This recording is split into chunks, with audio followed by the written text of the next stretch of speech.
A ver, pensemos en esto por un momento. ¿Qué pasa cuando la ley, en lugar de ser un escudo para la justicia, se convierte en un arma? De eso se trata el lawfare, un término que describe un fenómeno que, según se dice, está cambiando las reglas del juego político en América Latina. Para entender bien de qué va todo esto, vamos a desglosarlo. Primero, veremos qué es exactamente el lawfare. Después, cómo se supone que funciona, su manual de operaciones. Luego, revisaremos algunos casos que han estado en el ojo del huracán. También exploraremos la supuesta conexión internacional y, para cerrar, por qué todo esto representa un riesgo para la democracia. Bueno, arranquemos por lo básico. La palabra lawfare es una mezcla de law, que es ley, y warfare, que es guerra. Pero, ¿qué significa esto en la práctica? ¿Qué pasa cuando una corte se transforma en el nuevo campo de batalla? Miren, en palabras sencillas, es usar todo el aparato judicial no para lo que fue creado, que es impartir justicia, sino como una herramienta de guerra. Se disfraza de legalidad, pero el objetivo final es otro, es político. Se trata de sacar del juego a un adversario. Y esta frase lo resume de una forma muy directa, ¿no? El fin no es probar un crimen, es literalmente la aniquilación pública de una figura, usando los tribunales para borrarla del mapa político. Ahora, la pregunta es, ¿cómo se lleva a cabo esto? Porque no son acciones al azar. Se describe que existe una especie de manual, una receta que parece repetirse en diferentes lugares. El proceso tendría 3 pasos clave. Ojo con esto. Primero, una saturación mediática. Se bombardea a la opinión pública con acusaciones, casi siempre de corrupción, para crear una imagen negativa antes de que empiece cualquier juicio. Segundo, la acción judicial.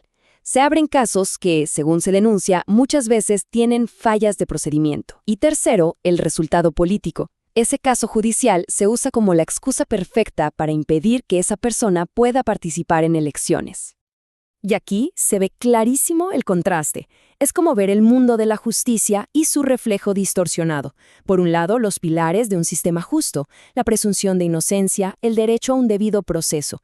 Y por el otro, lo que serían las tácticas del lawfare. La condena en los medios reemplaza a la presunción de inocencia y la manipulación del proceso busca un resultado ya definido de antemano.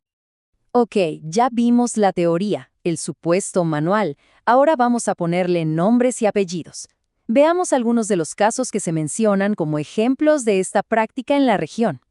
El patrón que se señala es recurrente. En Brasil, la condena a Lula fue anulada porque se consideró que el tribunal no fue imparcial. En Ecuador, el caso contra Rafael Correa se basó en pruebas como un cuaderno que, supuestamente, apareció años después. O en Argentina, donde a Cristina Kirchner le tocó el mismo juez en 10 casos seguidos. Son este tipo de irregularidades las que generan dudas sobre la neutralidad de estos procesos. Pero la cosa no se queda solo a nivel local. Esto se pone más complejo, porque se apunta a que existe una conexión internacional que vincula estas prácticas con políticas y agencias de Estados Unidos.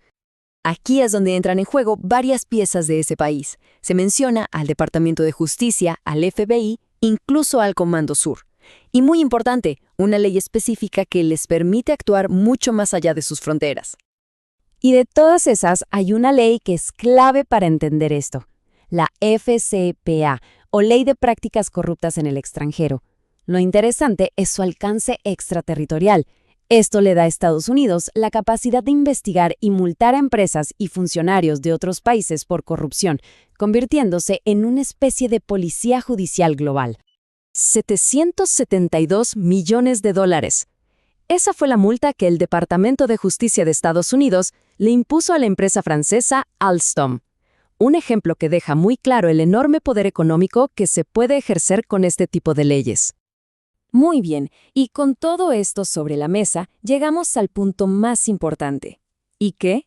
¿Por qué nos debería importar esto? Más allá de las figuras políticas, ¿cuál es el verdadero impacto en la salud de nuestras democracias?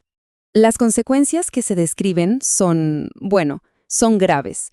Cuando la ley se convierte en un arma, se debilita el Estado de Derecho, se violan derechos fundamentales y, quizá lo más peligroso, se va destruyendo la confianza de la gente en sus propias instituciones, tanto en la justicia como en la política. Y esta es la advertencia final, el riesgo mayor. Es una idea muy potente. Si el Estado de Derecho se rompe, solo quedan dos caminos posibles, o el autoritarismo o la anarquía. Así que nos quedamos con esta pregunta, que es fundamental para el futuro. Cuando los tribunales se convierten en el campo de batalla, ¿qué es lo que queda de la justicia?